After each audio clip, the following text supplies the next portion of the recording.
A partir de agora na Showtime. Alcel Pro Saúde. Alcel.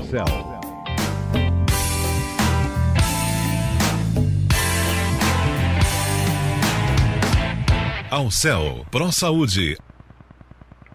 Boa tarde, ouvintes. Boa tarde, amigos. Que bom ter vocês aqui com a gente nesse momento, fazendo essa grande e gostosa, esse contato gostoso que a gente faz todos os sábados. Alcel sempre perto de você. E hoje nós vamos entrevistar o Bernardo Micoli Sampaio, que é fisioterapeuta, especialista em fisioterapia músculo-esquelética, diretor regional da Associação Brasileira de Reabilitação de Coluna, diretor clínico do Instituto de Tratamento da Coluna Vertebral, o ITC Vertebral de Guarulhos. Então, as suas perguntas vocês podem fazer aqui pelo inbox no Facebook, eu estou à disposição, tá bom? Nós vamos então começar a conversar com o Dr. Bernardo. Dr. Bernardo, boa tarde. Boa tarde, Judete. Uma alegria tê-lo aqui conosco, viu? Para mim é sempre um prazer estar com vocês. Muito bom. Dr. Bernardo, o que de fato a fisioterapia ortopédica trata? Olha, a fisioterapia ortopédica, ela trata de todas as lesões, como por exemplo de ombro, joelho, cotovelo, quadril, coluna, né, tudo que é relacionado à área ortopédica. Então, ou seja, as patologias como as artroses, as tendinites, né, e coisas assim. É um universo muito grande, né? Porque Exato. Através da fisioterapia dá para saber, até antes, precocemente, como tratar os problemas musculares, não é? Todos os ligamentos, a questão postural também, não é verdade? Isso, exatamente. Então, através da fisioterapia, a gente consegue prevenir algumas lesões, né, e ajudar na qualidade de vida de muitas pessoas. Existe uma idade específica para que a gente possa cuidar dessa parte? Não existe uma idade específica, mas existe a idade para cada patologia, né? Então, isso é muito particular de cada patologia. Então, vamos pegar o exemplo das artroses, por exemplo, que são mais comuns a partir da 5ª década de vida, né? Então, a gente já sabe que a partir dessa década é comum ter as artroses, então a gente tem como prevenir, né, através de atividade física, exercícios bem orientados, né? Entendi. Porque existe uma forma de prevenir? Ou você diz a artrose? É. Ah, sim. Existe a prevenção, ela é feita, a gente sabe que a artrose ela tem algumas características genéticas, né? E a prevenção ela é feita através de atividade física primariamente. Então, manter um ritmo de vida saudável, uma boa alimentação, com atividade, pelo menos que a própria Organização Mundial de Saúde recomenda 30 minutos diários de atividade física, né, os 150 minutos semanais. Então, seguindo essas regrinhas básicas, as chances de você ter menos sintomas é maior. Como é que a gente pode ajudar a qualidade de vida dos pacientes? Bom, então, manter um hábito de vida saudável, como eu estava falando, né? A gente fala muito de uma boa hidratação, né? Sempre. Para pessoas mais velhas, a gente tem alguns estudos já mostrando que, mais velhas que eu digo, acima de 60 anos de idade, tem alguns estudos mostrando sobre exercício resistido, então exercício com um pouquinho de resistência, né, que é feito às vezes numa academia, ou num estúdio de pilates, né? Ou às vezes num treino funcional específico para pessoas de terceira idade, por exemplo. Então a gente consegue ir dando atividade para o corpo, porque o nosso corpo ele precisa de movimento, né? E a partir daí a gente tem essa base que para ter uma qualidade de vida eu preciso de movimento, né? Eu preciso levantar da cama de manhã bem, eu preciso trabalhar bem, subir e descer uma escada bem, né?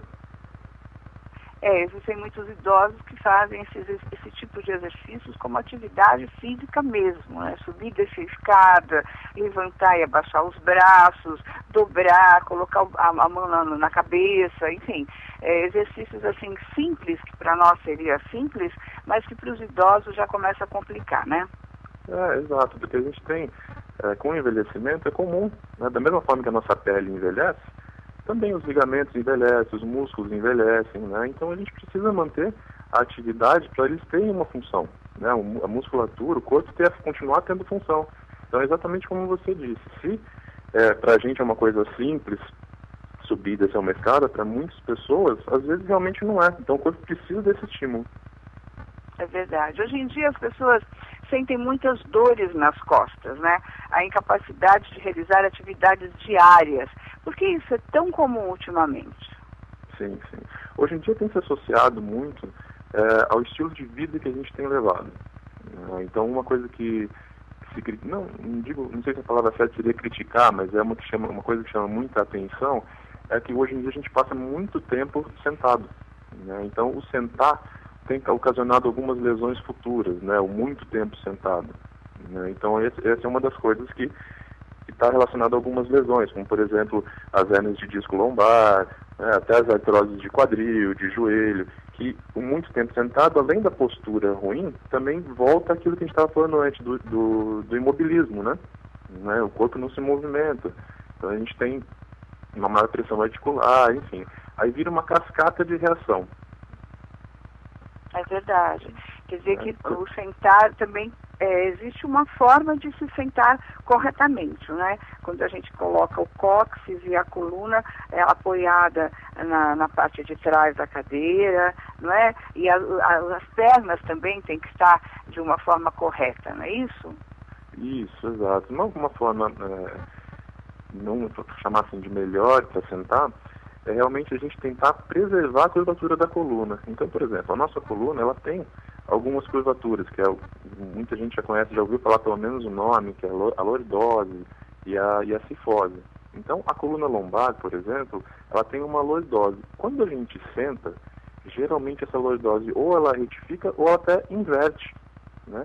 Isso gera uma sobrecarga ligamentar, uma sobrecarga nas estruturas da coluna, né? Então, um jeito correto é procurar manter a curvatura através de uma almofadinha ou às vezes até uma toalha enrolada, né, nas costas, no apoio, bem no apoio da coluna lombar, né? Então, o ideal é sentar numa cadeira, colocar o bumbum bem para trás, até inclinar um pouquinho para frente, pôr esse pequeno apoio e aí encostar na cadeira, né? Dessa forma eu consigo manter um pouco a curvatura da coluna e preservar as estruturas da coluna. Para teclar, que hoje em dia o computador que está dominando tudo, né? Para teclar, vamos falar primeiro para teclar o computador. Essa forma de sentar, tem que apoiar os cotovelos, como é melhor? Isso.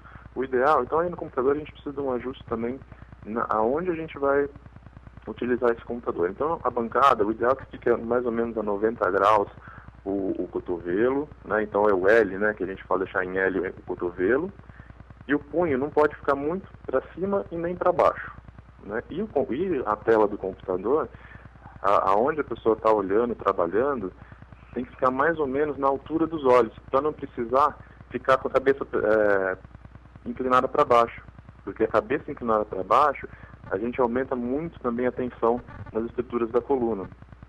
Então, olha, só para a gente ter uma ideia, a cabeça pesa em média 6 quilos.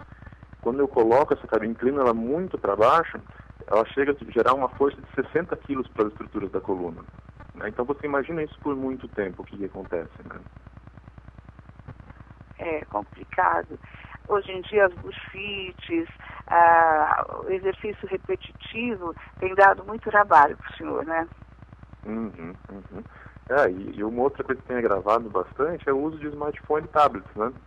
Que a gente, sem querer, vai ficando numa postura muito ruim, e isso já está gerando até alterações em crianças. Então, hoje em dia, na clínica, a gente acaba recebendo pessoas com idades mais novas, teoricamente com dores que só apareceriam após a terceira e quarta década de vida, né? Isso a gente está relacionando muito a parte de smartphone e tablet, né? Então uma dica que eu dou é também, quando for usar o smartphone, tentar trazer o visor o mais próximo da nossa visão, justamente para não ficar naquela postura curvada, né? Porque aí até dá um problema, além do problema postural, também pode ser a síndrome do túnel do carpo. Eu queria que o senhor explicasse o que é e por que ocasiona. Sim, bom, a síndrome do túnel do carpo, ela é uma síndrome compressiva, né? Então, o túnel do carpo está na região do antebraço, onde passam alguns vasos e nervos, e é um invólucro muscular. Então, às vezes com atividade repetitiva, existem alguns outros fatores, né? Mas mais a atividade repetitiva, vamos supor, gente que tecla muito, ou muito trabalho manual, pode desenvolver isso devido à compressão dessas estruturas no antebraço, né? Por isso que nós sempre recomendamos fazer um intervalo nos trabalhos, principalmente as pessoas que trabalham com atividades manuais, né? Ou que ficam muito tempo no computador teclando, né? Que nem você estava dizendo. Então, parar um pouquinho, alonga um pouquinho essa região do antebraço, né? Essa parte de cima, a parte de cima e a parte de baixo do antebraço, mexe um pouquinho o punho, dá um pouquinho de mobilidade, melhora a circulação, né? Para a gente evitar essa compressão dos nervos, né? Porque a síndrome do túnel do carpo pode causar, além de muita dor, às vezes uma perda de força na mão, né? Formigamento, às vezes em casos mais avançados, falta de sensibilidade mesmo.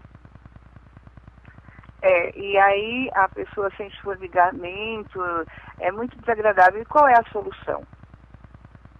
Desculpa, falhou um pouquinho o telefone, pode repetir, por favor? Qual é a solução para a síndrome do túnel do carpo? Quais são as saídas? As saídas, bom, para a prevenção é isso que eu vinha falando, a gente movimentar um pouco mais, trabalhar um pouquinho os alongamentos, fazer os intervalos, né, durante as atividades de trabalho. E, caso os sintomas permaneçam, o ideal é procurar o tratamento tanto médico quanto fisioterapêutico, né? Porque na fisioterapia a gente vai ter como trabalhar a alteração mecânica que é causada, ou seja, por que está causando essa compressão muscular, né? Como que a gente vai trabalhar para fazer essa liberação, né? Então, a grande maioria dos casos de túnel do carpo, eles são solucionados sem tratamento cirúrgico. Alguns casos podem realmente evoluir para tratamento cirúrgico, que a princípio é uma cirurgia tranquila, né? Mas muita gente não precisa, e com a fisioterapia a gente consegue trabalhar e aliviar essa compressão. O ideal é que não se demore muito para procurar um serviço especializado. Entendi, porque eu já vi muitas pessoas dizerem que mesmo com a cirurgia não conseguiram sucesso, né? A cirurgia, ela compreende o quê? Eles abrem o pulso e depois? Isso. Bom, eu vou falar meio por cima que não é a minha especialidade, né? Eu sou fisioterapeuta, mas assim, comumente, o que a gente acaba vendo com mais frequência é só fazer uma liberação dessas estruturas do punho. Então é mais ou menos assim, abriu, né? Fez um piquezinho que a gente chama e libera essas estruturas e depois fecha. Só que muitas vezes, o pós-cirúrgico, a pessoa não realiza o pós-cirúrgico. Então a causa mecânica que gerou essa compressão, ela não foi trabalhada. Só foi trabalhada ali, vamos supor, a ponta do iceberg ali, né? O restante não foi trabalhado, e é ali que a gente precisa trabalhar, e é exatamente onde a fisioterapia entra. Então, e aí a fisioterapia faz os exercícios, é isso? Isso, os exercícios, se for necessário trabalhar com às vezes a gente trabalha com laser para acelerar alguma cicatrização no pós-cirúrgico, por exemplo, ou para aliviar um pouco a dor, né? Entendi. Quais são as lesões mais comuns tratadas pela fisioterapia ortopédica? Olha, a gente tem um leque imenso, né? E é muito legal porque a gente tem muito resultado com a fisioterapia ortopédica. Então, vamos começar de baixo para cima. O pé, são as artroses de tornozelo, né? As artroses de pé, né? Os porão de calcâneo, né? A fasciite plantar, né? As pessoas que correm bastante, né? Que tem bastante problema no pé, né? Então eu pego também... Por causa do impacto, né, doutor? Oi, desculpa. É por causa do impacto, né? Muitas vezes por causa do impacto, né? Que pode gerar uma sobrecarga, né? Mas a maioria das vezes é a sobrecarga no pé mais do que o impacto, né? Muita gente a sobrecarga seria o peso essa da pessoa, dúvida, né? Oi? A sobrecarga seria o peso da pessoa. Isso, pode ser devido ao peso da pessoa. Muitas vezes depende da pisada da pessoa. Então, no pé, a gente pode pisar ou para dentro ou para fora. Então, às vezes as pessoas acabam pisando com a parte mais externa do pé e outras mais internamente. Então, muitas vezes, algum desequilíbrio de origem muscular mesmo no pé pode gerar essa sobrecarga. Ah, que coisa. E o que significa quando as pessoas falam, eu tenho o meu joelho, acabou o gel do joelho, ou acabou o gel do meu ombro. O que é isso? Isso. O gel é uma denominação popular, né, que ela é bem didática para entender. Então a gente tem um líquido, é um líquido sinovial, que é a parte que faz a nutrição da articulação. Todas as articulações têm esse líquido, né? Então, muitas vezes, principalmente com mais idade, a gente reduz um pouco essa hidratação e até essa produção ela é diminuída. E aí o osso começa a crescer, muitas vezes, e aí pode gerar artrose. Então, geralmente, as pessoas que falam que diminuir um pouco esse gel são pessoas que já estão iniciando um processo de artrose. Então, aí pode gerar dor. Então, a musculatura ela vai ter que suprir, né, talvez vai ser mais exigida do que anteriormente, justamente para não haver a compressão na articulação. Entendi. Você sabe que o nosso programa é um programa que visa esclarecer, é um programa de utilidade pública, então eu gosto sempre de falar no popular. Então eu queria que o senhor dissesse para nós... É a coisa mais gostosa que tem, né? Então, eu queria que o senhor dissesse para nós qual a diferença de tendinite e bursite. Isso. Basicamente, a tendinite acontece no tendão e a bursite acontece na formação de uma estrutura que fica embaixo do tendão, que se chama bursa. Então, em vários locais do corpo, a gente tem essa estrutura que chama bursa, ela funciona mais ou menos como uma polia, que o tendão passa em cima. Então, muitas vezes, uma tendinite ela pode estar associada a uma bursite. Né? Então, vamos pegar um exemplo. No ombro, é muito comum, né, as pessoas reclamarem de bursite no ombro. Então, muitas vezes, a própria postura do ombro e o movimento do ombro pode estar alterado e vai começar a raspar um pouco o tendão em cima dessa bursa a mais do que ele passaria normalmente. Isso, a longo prazo, pode gerar uma inflamação tanto no tendão quanto na bursa. Entendi. Podem haver casos isolados só da tendinite, que é só a inflamação do tendão? Pode. Da bursa também. Geralmente é associado. Certo. E o que é a hérnia de disco? Isso, a hérnia de disco é uma patologia muito comum na coluna, né? A gente tem, principalmente na coluna lombar, devido a esse advento que eu estava falando com você antes de a gente passar muito tempo sentado, né? Então, a hérnia de disco, ela é um extravasamento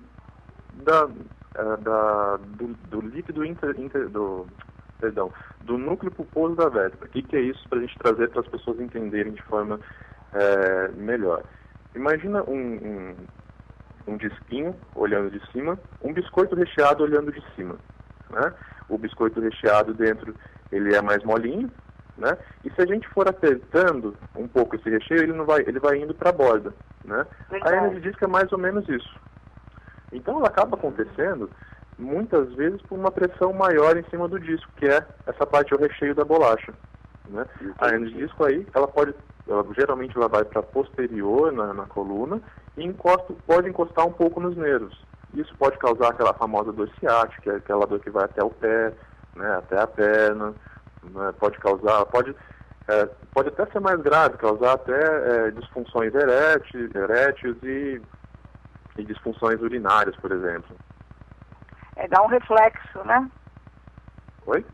Dá um reflexo, né? Isso, ela é uma dor irradiada, que a gente chama, irradiada. Né? Então, muitas vezes a hérnia pode encostar no nervo e a pessoa sente só um formigamento ou uma falta de força no pé, por exemplo. Complica muito. E a lombalgia, doutor Bernardo? Isso, a lombalgia também é muito comum. Aí a gente já envolve bastante coisa, um público bem mais amplo, porque também hoje em dia já estamos tendo alguns casos de lombalgia em crianças, né? Muitas vezes gerado justamente pela má postura que a gente já conversou anteriormente.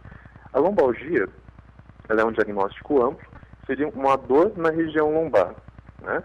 Dentro da lombalgia, para tratamento, a gente precisa especificar O que está causando essa dor lombar, chamada lombalgia? Ela está vindo da parte ligamentar, da parte articular, ou realmente está vindo do disco, ou muitas vezes até muscular, né? Uma contratura muscular muito forte após uma atividade muito intensa, né? Então, a lombalgia, ela é uma dor na lombar. Aí devemos Eu tenho aqui uma pergunta do Anderson Burnier. Ele pergunta se a lombalgia tem alguma coisa a ver com fibromialgia. Não.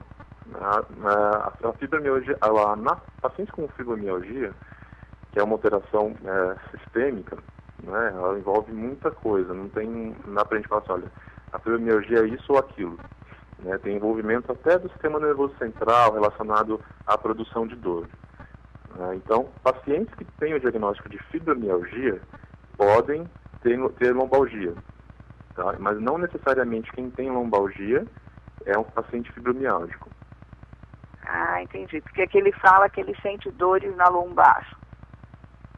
Então, quem tem fibromialgia também pode sentir dor na lombar, né? Pode. Mas uma coisa que é até mais simples para a gente diferenciar, se ele tem dor só na lombar, ele pode ser que ele não tenha fibromialgia. Né? Não sei se seria essa a dúvida dele, né? Então, assim, uma das coisas que a gente diferencia, a fibromialgia ela pode tem alguns pontos no corpo todo, tem algumas reações no corpo todo, não numa região específica. Entendi. Eduarda Blador Schmidt, ela pergunta, deixa eu ver a pergunta direitinho para poder transmitir,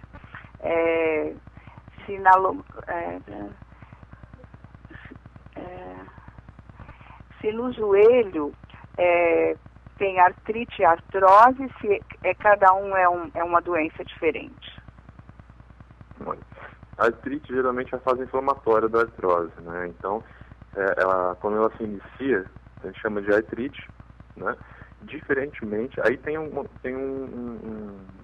lequezinho pra gente também.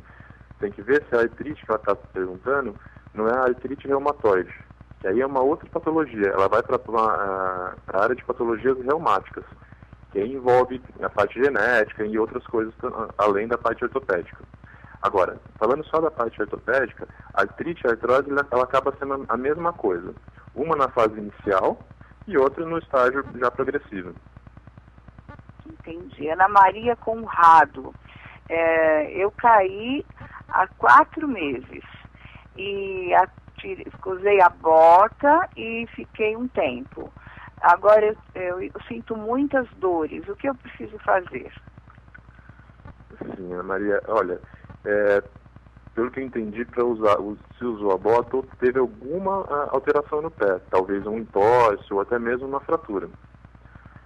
Então, geralmente, o RoboFoot, que é essa bota, a gente acaba usando entre 4 e 6 semanas, né? Varia da idade do paciente e do comprometimento que teve na região do pé. Né? Até mesmo durante esse processo, entre essas 4 e 6 semanas, é necessário iniciar a fisioterapia, né? E continuar fazendo o trabalho, para depois fortalecer, ganhar, porque quando a gente usa a bota, altera um pouco a maneira de andar, né? O jeito que sente o pé no chão, e isso a fisioterapia tem como ajudar. E é necessário até para prevenir lesões futuras.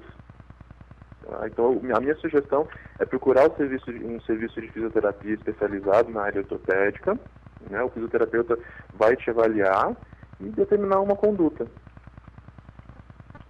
Tem que ter cuidado também, né? Porque às vezes as pessoas colocam essa bota e saem andando. E eu acho que tinha que ter um certo repouso também, não é? Isso, porque dependendo da lesão, tudo tem as fases que devem ser passadas, né? Então, por exemplo, uma fratura, geralmente, consolida em 4 semanas, né? Mas tudo isso também precisa do acompanhamento do médico para fazer um acompanhamento radiográfico, para ver se está consolidando ou não. Porque às vezes você colocar carga, que é o simples fato de ficar em pé é colocar carga no pé. Se eu colocar carga antes da hora, pode ser que eu não consolide essa fratura. Aí vai gerar dor lá para frente, podendo dar até outros problemas, né? É verdade. Quais são as lesões mais comuns para quem pratica esporte? Assim, olha, As regiões mais afetadas, geralmente, coluna, quadril, joelho e ombro. Né? Então, se a gente for dividir em alguns grupos, olha, vamos pegar jogador, para quem joga bola, mais comumente, quadril, joelho e coluna lombar. Para quem faz natação, por exemplo, a coluna, menos intensidade, mas mesmo assim aparecem muitos casos de lombalgia, por exemplo, em nadador, e ombro. Né? Basquete, tornozelo, joelho e ombro. Então, dependendo do esporte, a gente tem uma incidência de lesão. Né? E às vezes pode ser uma dor no ombro, que a gente fala dor no ombro, mas para cada um é de um jeito, né, a dor. E o tratamento também? O tratamento também. É importante a gente salientar, Zidete, até para sanar dúvidas de vários ouvintes sobre a fisioterapia, né? Isso que a gente falou de tratamento específico. A fisioterapia, ela deve ser individualizada, né? Ou seja, cada paciente ele deve ter um direcionamento para o tratamento. Então, o fisioterapeuta ele tem que avaliar e direcionar. Falar, olha, a Zildete tem a dor no ombro, então para ela, o que está acontecendo, está sendo a sobrecarga assim, assado, então para ela a gente tem que seguir esse caminho. Né? O João tem dor no ombro, que é uma dor igual a da Zildete, mas para ele tem que seguir esse caminho, porque senão não vai melhorar. Então, isso é legal as pessoas entenderem e justamente até perguntar e conversar com o fisioterapeuta que vai tratar, né, justamente para entender qual o problema que está acontecendo, né, qual diretriz vai ser adotada, né? É verdade. Fábio Saad pergunta, eu fui ao médico e ele me disse que eu não tenho gel no ombro. O que eu devo fazer? Então, volta àquela questão do gel. Que nós já falamos. Isso, então. É até legal esse tipo de pergunta, que pode ser um processo degenerativo, né? E veja bem, quando fala um processo degenerativo, não é que está degenerando, vai cair pedaço, pelo amor de Deus. Não é isso. Né? É um termo técnico, né, que a gente, é um alerta para a gente procurar uma ajuda. Então, se já está tendo esse desgaste no ombro, vamos olhar o que está acontecendo. O que alterou no movimento? Né? Está gerando dor? Está com fraqueza? Né? São pontos-chave para a gente iniciar um tratamento. Né? Acredito que a fisioterapia vai ser de grande valia para ela, né? Nessa fase. É verdade. Quer dizer que quando o médico já fala, olha, está acabando o gel do seu ombro, entre os dois ossos, né? Aí tem que fazer fisioterapia para melhorar e volta o gel, no caso? Não, muitas vezes não volta, mas o que a gente tem que fazer é manter para não piorar. Né? E muitas vezes, mesmo sem o gel no ombro, a gente consegue reduzir os sintomas e fazer com que eles não apareçam. E se aparecerem, de forma esporádica, né? E que aparece e some. Né? Então esse é o tratamento básico, isso que a gente tem que pensar num tratamento, né, a princípio, para esses casos. É verdade. Nós falamos em lesões durante a prática de esportes, aí vamos falar um pouquinho de afazeres domésticos e de trabalhos diários, né? Que às vezes a dona de casa, ela tem uma postura errada ao varrer, ao lavar a louça, ao fazer a limpeza da casa, até arrumar uma cama, eu acho que tem uma postura que também pode trazer lesão. Aí, como é possível prevenir estas dores? O que o doutor aconselha aos nossos ouvintes? Isso. Então, aconselho, geralmente nesses afazeres domésticos, o que acontece é muita flexão do tronco para frente. Né? Então, a gente sabe que se a gente flexionar, dobrar o tronco para frente, e ainda pegar um peso com o braço lá à frente do corpo, vai sobrecarregar a minha coluna e ao fim do dia, ao fim dessa faxina, ao fim dessa arrumação, vai sentir uma dor nas costas, por exemplo. Né? A minha sugestão é sempre trazer tudo mais próximo ao corpo. Né? E quando for dobrar o tronco para frente, procure colocar uma perna na frente da outra, né? Usar mais o joelho e o quadril para dobrar o tronco. Né? Vai agachar, vai arrumar uma gaveta mais baixa, ao invés de ficar com o tronco dobrado para frente, sente-se em frente à gaveta, né? Dobre menos o tronco, né? E procure sempre se movimentar, não muito tempo na mesma posição. Então, se eu vou ficar sei lá, preciso de meia hora para arrumar uma gaveta baixa. Vou ficar um pouquinho, levanto, ando um pouco, né? Mudo, faço a compensação do corpo, né? Que é estender, esticar o corpo ao invés de ficar dobrado, né? Vou estender roupa no varal, por exemplo, tento trazer o varal mais baixo, se for possível, né? Ou sobe numa escadinha, num banquinho, para não ficar com o braço lá para cima o tempo todo, né? Porque senão a gente pode ocasionar algumas lesões de esforço repetitivo, né? Vou lavar a louça. A sugestão é colocar até um apoio no pé da frente, para a gente conseguir dobrar o joelho, inclinar um pouco o tronco para frente, e lavar essa louça e trocar a perna de tempos em tempos, né? São coisas que a gente tem que ter isso inserido na mente, né? Pra, na hora de fazer o movimento, sempre lembrar qual a melhor maneira para prevenir. Agora nós vamos falar de um assunto, doutor, muito comum em todas as pessoas. Amanhecer de manhã com dores nas costas.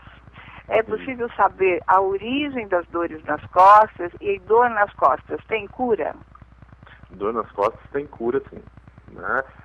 Dor nas costas, na verdade, a gente fala, existe tratamento, né? Porque a partir de um tratamento a gente consegue adquirir alguns hábitos saudáveis pós-tratamento e aprender a se cuidar sozinho, né?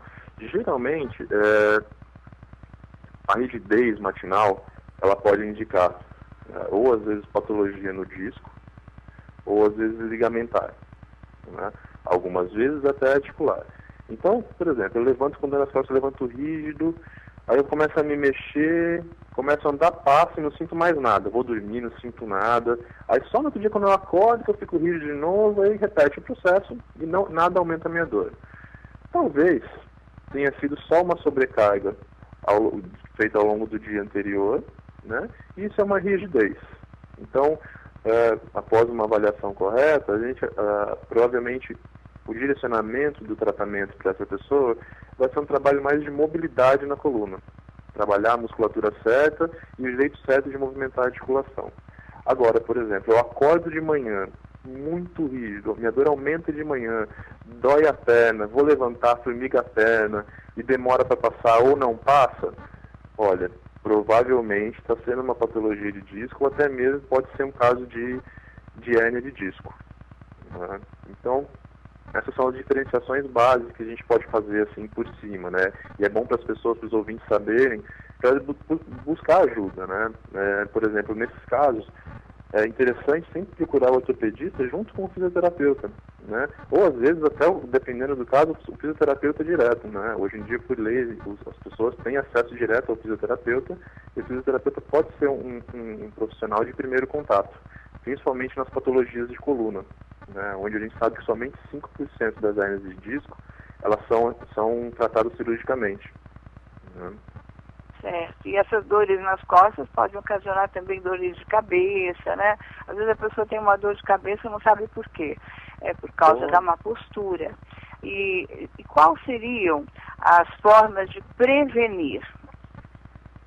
Primeiro, então, o ajuste postural, né? Quando a gente vai para dormir, o travesseiro de maneira adequada, né? Então, muita gente gosta de dormir de lado. É uma posição que ela é interessante, a gente é sugerido para a maioria dos pacientes, não para todos, né? Mas deitar de lado com o travesseiro mais ou menos na altura dos ombros, né? Dessa maneira, a coluna ela fica bem relaxada e a pessoa consegue dormir sem botar nenhum estresse na coluna. A altura do travesseiro convém que seja da pontinha do ombro até o começo do pescoço, né? Essa parte aqui é que determina o tamanho da altura do travesseiro, não é isso? Isso. Esse é o recomendado. E observar também o quanto esse travesseiro deforma, né? Com o peso da cabeça, porque hoje em dia existem várias marcas e vários materiais diferentes que podem deformar mais ou menos. Então, sempre observar. Referente a materiais, o senhor indica algum? Olha, não indico nenhum, sabe por quê, Zildete? Varia muito de pessoa para pessoa. O que eu indico é testar. Então existem, às vezes, algumas marcas que fazem travesseiros até personalizados. Eu tenho alguns pacientes que chegaram a fazer travesseiros personalizados e gostaram muito. Eu, pessoalmente, ainda não fiz, né? E colchão? O que o senhor me disse de colchões? O que o senhor Também a gente indica, vai o hoje em que é dia... melhor? Que a gente ouve tanto falar em colchões ortopédicos, aqueles colchões que tem aqueles pontos metálicos lá. Como é que é isso?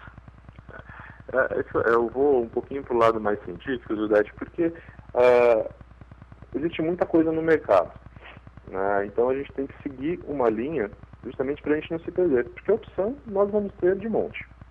Então, cientificamente ainda não tem nada comprovando que colchões com magnético tira dor nas costas, ou diminui a hernia de disco, que eu já ouvi também isso. Então, tem uns colchões vibratórios também, né? Isso. Para alívio de dor nas costas, não tem nada comprovado com esses colchões. Novamente, eu sugiro que cada colchão tem uma especificação para o peso da pessoa, né? Então, eu sugiro procurar um colchão de acordo com o peso da pessoa, né? E ver o material, né? Muitas vezes vale a pena investir um pouco mais num colchão com material superior, justamente para não haver essas deformações, né? Então, hoje em dia, a gente tem muito colchão com, que a gente chama as molas enfacadas, né? Que existe até uma almofadinha em cima que chama o pillow, né? Pillow top do colchão. Ele pode ser um pouco mais macio e o colchão mais rígido, né? Então, essa é uma dica interessante, procurar ver pela densidade, de acordo com o peso da pessoa, procurar um colchão, às vezes, pode ser de mola ensacada, com um pillow top um pouco mais macio e o colchão mais rígido, né? E buscar sempre um material de qualidade superior que deforme menos. Agora, essa coisa de dormir num colchão totalmente duro, que é bom para a coluna, isso judia muito do corpo. O senhor recomenda que seja mesmo duro? Não recomendo. Principalmente porque quando a gente está dormindo, a noite ela tem que ser boa, né? A gente tem muita coisa que acontece ao longo do sono. Então, esse sono, se possível, não deve ser interrompido justamente por dor no ombro, por exemplo, de ficar deitado de lado no colchão duro, né? Então, eu não recomendo um colchão totalmente duro. Algumas pessoas gostam, né? Aí eu volto a falar, também vai do gosto de cada um, né? Vai ser bom para a pessoa. Aí não vai atrapalhar em nada. Mas eu, particularmente, não recomendo. De quanto em quanto tempo convém trocar o colchão? Olha, uma média de 5 anos. Existem colchões que recomendam ser trocados a cada 10 anos. Mas uma média de 5 anos já dá pra gente ter uma ideia como que esse colchão já está. E o travesseiro? Segue os mesmos moldes do colchão, né? Talvez o travesseiro dure até um pouco menos, mas uns 2, 3 anos no máximo do travesseiro já porque o travesseiro tem outros fatores, como suor, né? Tem outras coisas assim que implicam na maneira que ele vai se deteriorando. Exatamente. Não é? Bom, agora, se não foi possível a prevenção, como devem ser feitos os tratamentos? Isso. Então, sempre é legal a gente trabalhar o fisioterapeuta junto com o médico, sempre deve haver uma conversa clínica, né? Pois o médico ele dá o diagnóstico clínico e o fisioterapeuta ele vai dar o diagnóstico disfuncional, ou seja, o porquê que chegou naquele diagnóstico clínico, né? Então, vamos pegar um caso ali da lombalgia. O porquê que o paciente passou no médico, o médico tem que dizer, olha, esse paciente tem o diagnóstico de lombalgia, né? Encaminhou para o fisioterapeuta. O fisioterapeuta ele deve descobrir o porquê chegou nessa lombalgia. A partir desse momento, ele começa a ter algumas técnicas e alguns caminhos a seguir. Então, inicialmente uma avaliação e depois traçar o caminho. Muitas vezes o caminho é através de terapia manual, né, que são algumas técnicas da fisioterapia que ajudam a aliviar o movimento, melhorar o movimento, né, aliviar a dor, relaxar a musculatura. E após esse procedimento, o uso de exercícios específicos, né? Então, muitas vezes, até mesmo através de exercícios estimulando grupos musculares específicos, a gente consegue o alívio da dor, né? Então, vamos sair um pouco ali da coluna, vamos pegar ali o caso do joelho, né? Aquela dor que nós chamamos de dor anterior do joelho, né? Com uma condromalácia patelar. Então, muitas vezes, o que está errado é o movimento do quadril em relação ao joelho, não só o joelho, né? Que aí eu volto nisso que eu estava falando. A gente está descobrindo por que chegou naquela dor no joelho. Então, muitas vezes, o erro, vamos chamar de erro, está lá no quadril. Então, o tratamento primário é a correção da mecânica do membro através do fortalecimento de toda a musculatura da região pélvica e da região da musculatura glútea, né? Por isso é importante a avaliação do movimento para saber o porquê chegou naquele diagnóstico clínico, né? E as pessoas não tomam cuidado, começam a cair. E para a terceira idade? Quais os benefícios que a fisioterapia pode proporcionar para a saúde, para a qualidade de vida dos idosos? Olha, a primeira coisa, eu gosto muito de bater nessa tecla do movimento, né? O nosso corpo ele foi feito para movimentar. Então, para nós conseguirmos gerar uma qualidade de vida para as pessoas na terceira idade, vamos colocar para movimentar. Então, vamos favorecer o movimento, né? Então, aquela rigidez, aquela dor nas costas mais rígida, aquele corpo bem curvado, vamos trabalhar um pouquinho, como é que a gente pode ganhar um pouco essa curvatura, né? Então, para a terceira idade, nós costumamos trabalhar muito com exercícios de mobilidade, né? Que trabalha o ganho de mobilidade ativa, né? Que trabalha o ganho um pouco da amplitude de movimento das articulações e com exercícios resistidos, né? O que seriam os exercícios resistidos? Empurrar um pezinho, por exemplo, né? Amarrar um pezinho na canela, esticar e dobrar o joelho, isso já é um exercício resistido. Então a musculatura das pessoas da terceira idade necessita, isso já é comprovado cientificamente, que necessita de treino resistido, juntamente com o treino aeróbico. Então vamos dar condição para essa pessoa caminhar, por exemplo. Trabalhar um pouco o equilíbrio, né? Existem alguns treinos de marcha, treino proprioceptivo, que a gente chama, né? Justamente para trabalhar um pouco junto com o fortalecimento, essa parte do equilíbrio. Então a fisioterapia ortopédica ela vai agir dessa forma, né? E também, em conjunto com isso, consequentemente, vamos reduzir as dores dessas pessoas, né? Muito através do movimento adequado e correção da mecânica para favorecer o movimento. Pessoal, o negócio é se mexer, movimentar, né? É muito importante porque geralmente as pessoas idosas, elas costumam ficar quietinhas, acomodadas no cantinho. Até eu conheço idosos que falam, eu não gosto de movimentar muito porque eu tenho medo de cair. Mas eu acho que não é a forma ideal. Tem que se mexer mesmo, como o doutor está falando, porque aí que evita a queda, né?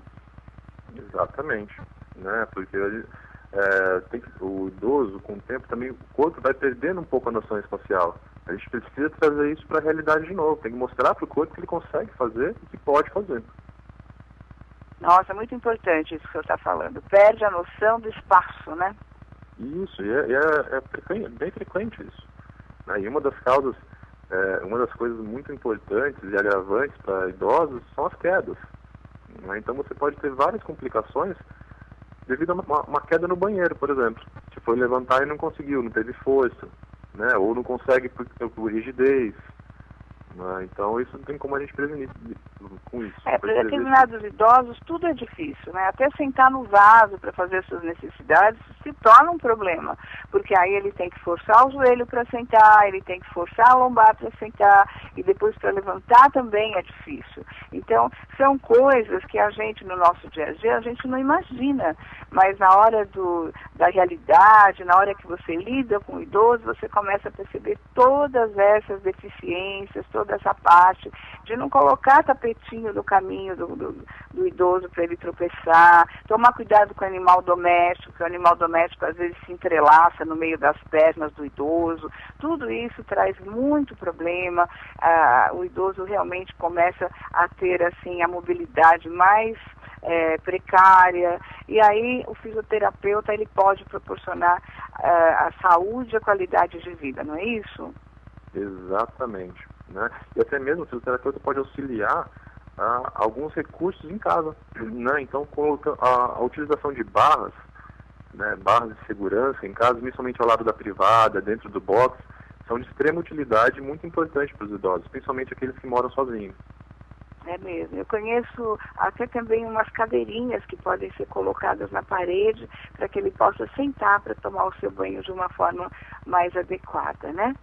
Isso, essas cadeiras de banho também são bem úteis, né, e são bem seguras. Exato, é verdade. E o que mais a fisioterapia pode fazer pelo idoso? Olha, existe também outras áreas da fisioterapia que podem ajudar, né? Então você tem a área da hidroterapia, que é uma atividade bem legal para pessoas de terceira idade. Então existem lugares que existem os grupos que fazem também um trabalho de hidroterapia, né?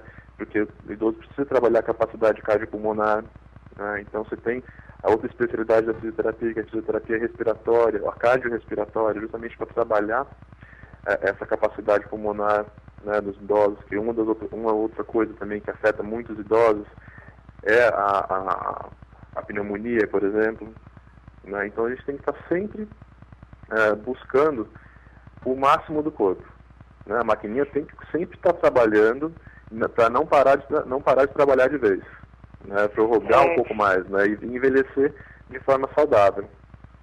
Aí começa a fazer exercício desde os pés, o joelho, por partes, né? Eu só entendi o pé e o joelho, falhou um pouquinho, perdão. Aí dá para fazer exercícios em cada área especificamente. Dá para fazer, aí é bem tranquilo. As mãos, o braço. Isso, exatamente. Então, pescoço, né? Como alcançar as coisas, né? Então, assim, vamos supor, se algum idoso estiver escutando a gente, acredito que sim. Então, assim, aquilo que eu falei, levantar, ficar em pé um pouquinho, né? Eu vejo algumas senhoras que gostam de assistir novelinha, gostam de assistir TV, passa a tarde inteira sentada, não quer levantar, tem preguiça, não porque não consegue, né? Eu vejo muita preguiça hoje em dia.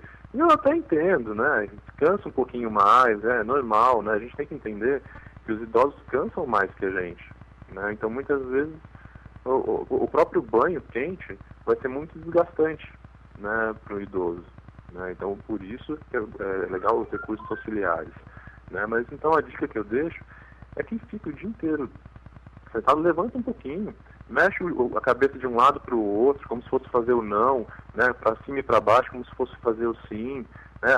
Mexe um pouquinho o ombro, roda os braços, abre e fecha o braço, né? Mexe um pouquinho a cintura, anda, dá uma volta na sala e depois volta a sentar, né? E vamos evitar um pouco a rigidez, prorrogar um pouquinho esse processo de envelhecimento e envelhecer de forma saudável. O tratamento de fisioterapia para a terceira idade é o mesmo que é feito para uma outra idade, para uma idade mais jovem, para uma criança? Não, né? Assim, basicamente sim, só que para idosos a gente tem algumas particularidades, né? Principalmente particularidades fisiológicas, né? Então, a amplitude de movimento, por exemplo, de levantar um braço de uma criança, de um adolescente, eu não posso ter o mesmo parâmetro que para um idoso, né? A própria descarga de peso, então, exercícios com apoio de braço, né? Tem que ser diferente para populações mais jovens do que para populações idosas, né? O foco do tratamento, né? Então, muitas vezes, para uma pessoa mais jovem, 30, 40 anos, eu consigo levantar, sei lá, 4, 5 quilos no joelho, né? Esticando a perna no joelho. Para um idoso, eu não preciso chegar nessa fase, porque muitas vezes com 2 quilos eu atinjo o meu objetivo, né? Então, essas são as particularidades.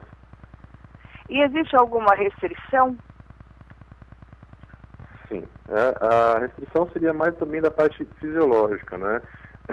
Principalmente por causa devido à osteoporose, qualidade óssea, por exemplo, né? Então, a gente tem que observar para idosos, quem for atender idosos, tem que tomar bastante cuidado com como é que está a qualidade óssea dessa pessoa, né? Porque muitas vezes um simples exercício de rodar o tronco pode fraturar uma vértebra da coluna lombar, né?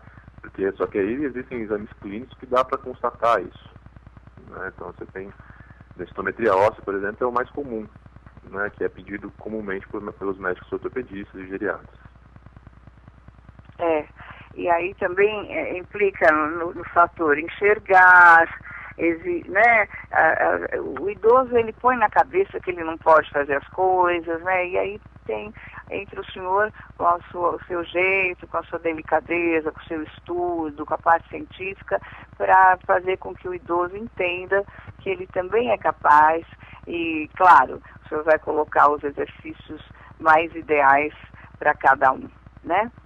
Isso, a função do fisioterapeuta é realmente encorajar o paciente, independente da idade. Mostrar que pode fazer. O senhor recomenda exercícios para os idosos em academia? Sim. Né? É recomendado fazer, só que tem que ser, buscar um profissional ou uma academia que forneçam esse serviço. Né? Hoje em dia existem algumas aulas específicas para a terceira idade. Né? Eu aconselho, eu acho bem interessante, né, fazer, principalmente também, não só pela atividade física, mas pelo contato com outras pessoas, né? Isso muda um pouquinho, né? Uma liberação de endorfina, né? Vamos ficar um pouquinho mais alegre, né? Isso muda bastante. E para fortalecer os músculos? Então, o fortalecimento, ele está com os exercícios resistidos, que então, na academia, por exemplo, a gente tem os pezinhos, as caneleiras, né? A gente trabalha bastante hoje em dia, com a terceira idade, com o Pilates, né? Então, o Pilates é uma atividade, ela pode ser de baixa intensidade, fácil de realizar, né? E consegue trabalhar bem toda a musculatura do corpo, juntamente com o que eu acho fundamental para o idoso, que é a mobilidade. Né? Então eu consigo gerar uma força. O Pilates trabalha com molas, né? Cada mola tem uma resistência diferente. Né? Então eu consigo fazer uma progressão de carga, né? E ir mantendo essa musculatura mais forte.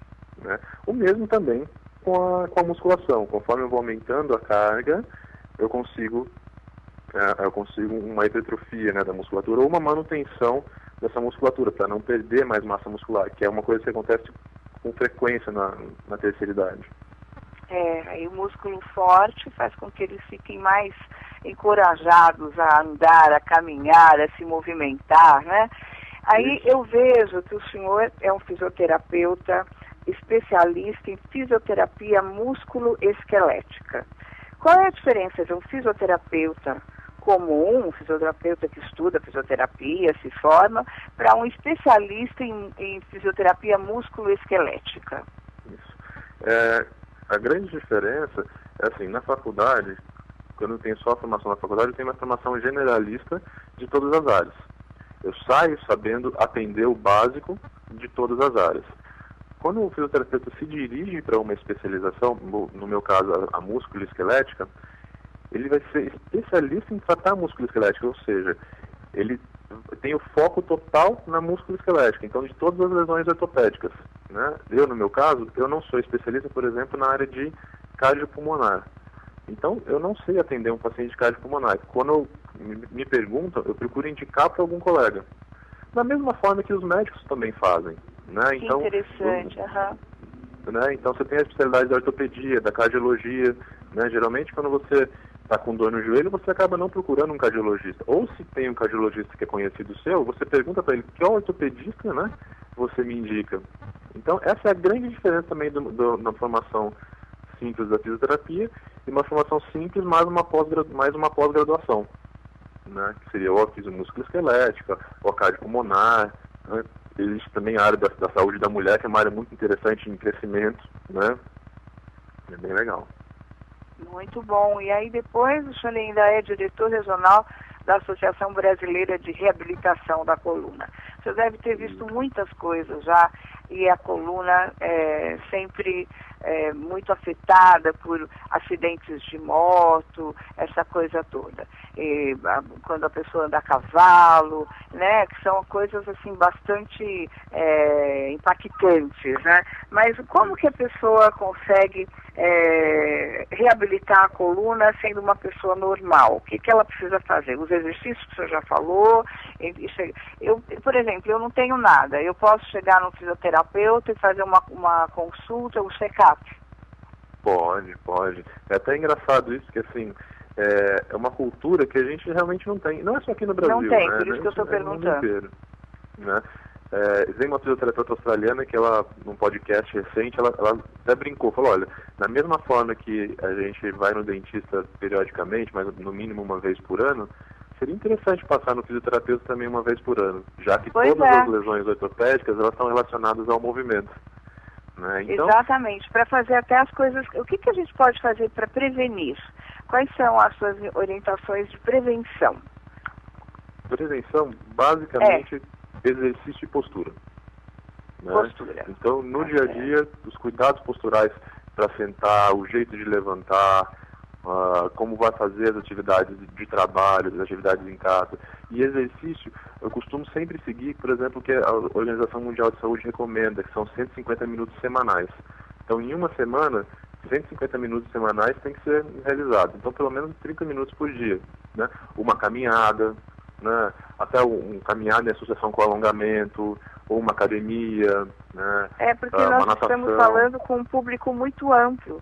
Nós estamos falando com motoristas, nós estamos falando com taxistas, nós estamos falando com donas de casa, que sempre tem que tomar cuidado com a postura no dia a dia, nos afazeres do lar, que a gente já disse, e também com os jovens que estão aí nos computadores, nos tablets, nos iPhones, nos smartphones, enfim, que tudo isso implica muito. E com as mulheres que usam salto alto, doutor Bernardo. Isso, esse é também não vou chamar de um problema, mas é uma coisa que aparece com frequência. É uma questão. É o quê? É uma questão. Uma questão, exato. Né? Não, então, o salto alto, né? Eu sei que existem mulheres que têm que trabalhar com salto alto, não tem como fugir disso. Então, muitas vezes pode ocasionar até o encurtamento da musculatura posterior da perna, né? Na batata da perna. Né? Então, já tive casos de pessoas com encurtamento tão grande que não conseguiam puxar o pé para cima, de tão encurtado que estavam. Mas isso devido ao trabalho, muito tempo utilizando o salto.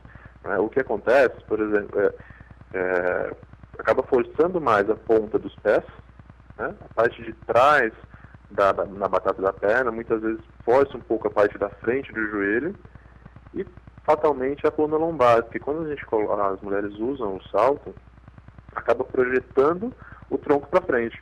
E para arrumar isso, o corpo joga lá para trás. Então fica numa posição de tensão da musculatura e das estruturas da coluna, por exemplo. Né? Então o ideal sempre tem que fazer uns exercícios também, né?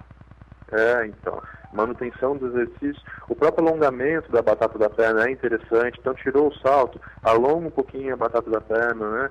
Solta um pouquinho, faz uma massagem no pé, relaxa um pouquinho o pé, puxa as duas pernas contra o peito, né? Solta um pouco de um lado para o outro, para tirar um pouco essa tensão que foi gerada ao longo do tempo de uso do salto. Eu sinto muitas câimbras quando eu uso salto muito alto. Geralmente eu uso salto para apresentar eventos, eu fico 3, 4 horas em pé e de salto, né? Então eu sinto muita cãibra. Então, antes de um evento, assim, eu tomo relaxante muscular. Mas mesmo assim, depois que eu chego em casa, que eu tomo banho, que eu vou deitar, durante a noite eu sou acordada por cãibras violentas. E sempre na batata da perna, sim? Não entendi? Ou geral, assim, que você sente? No pé, na perna, na panturrilha, é horrível, em cima do pé, é tremendo.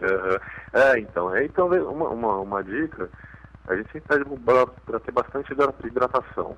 Né? A câimbra pode ter vários segmentos, várias linhas aí. Provavelmente, a mais comum para quem fica muito tempo de salto, por exemplo, nos eventos, como você estava me dizendo, é a fadiga muscular. Então, eu aconselhava, toda vez que você chegar em casa, alonga um pouquinho a perna, pega o pé, pega uma bolinha de tênis, pisa em cima, solta um pouquinho a sola do pé, relaxa um pouquinho essa musculatura, faz uma massagem no pé, né, continua alongando um pouquinho a parte de trás da batata da perna, né, põe o pé para cima, né, estimula um pouquinho o retorno venoso, mexe um pouco o pé, faz um bombeamento. Né, essa é a minha dica para quem fica bastante tempo, principalmente em eventos, né? Entendi. E vamos falar um pouquinho de mochilas para as crianças, o peso das mochilas, falar com os carteiros, com o pessoal que carrega pizza, que anda de moto. Vamos falar um pouquinho com esse pessoal. Vamos sim. O peso da mochila, ela deve ser reduzido mais ou menos uns 10% do peso corporal. Então não pode passar muito disso. Então as crianças, hoje em dia a gente tem algumas opções de mochila com rodinha, né? Eu acabo indicando para os meus pacientes, né? Porque eu sei que às vezes as crianças precisam usar muita material apostilado e às vezes leva livro junto, então é um peso grande, né? Então existem mochilas com rodinhas, para esses casos em específico, que eu tem que ver a altura também da alça dessa mochila com rodinhas, né? Ah, sim. Então, geralmente, ela tem que, o apoio, né, essa alça, ela tem que ficar mais ou menos na altura da cintura, né, justamente para a pessoa não precisar inclinar o tronco para baixo para puxar e nem ficar inclinada para o outro lado porque está muito alto o apoio. Né? Para a mochila das costas, é ideal que a mochila não fique passando o bumbum. Né? Então ela fique acima do bumbum, fazer o ajuste na alça e ela fique acima do bumbum. Né? Porque ela muito baixa vai forçar as costas para trás e para corrigir, o corpo automaticamente vai corrigir e forçar para frente. Né? Na altura da cintura, né? Oi? Na altura da cintura. Isso, exato. Né? Não deixar ela passar do bumbum. Né? Quem trabalha de moto, treinador que tem aquelas mochilas, se for possível utilizar nessa posição, é interessante. Eu vejo algumas pessoas na rua em São Paulo, principalmente o pessoal que faz entrega de pizza, eles deixam mais relaxada essa mochila e apoiam no banco. É uma alternativa também. Realmente é. Tudo é uma questão de alternativa, uma questão de bom senso, mas sempre tomar cuidado e consultar um bom fisioterapeuta, como o Dr. Bernardo Micoli Sampaio, que esteve aqui conosco neste primeiro momento da nossa tarde, que foi tão prazeroso conversar com ele, falou de uma forma fácil, de uma forma que deu para todo mundo entender, respondeu aqui as dúvidas. Eu tinha muitas perguntas ainda, mas que couberam dentro das coisas que já foram faladas. Mas sempre é uma honra tê-lo aqui conosco. Gostaria que o senhor voltasse mais vezes. Foi muito bom. Muito obrigada pela sua atenção, por dispensar o seu tempo precioso, principalmente nesse sábado lindo de sol, né? Uma hora inteirinha aqui conosco. Muito obrigada, doutor Bernardo.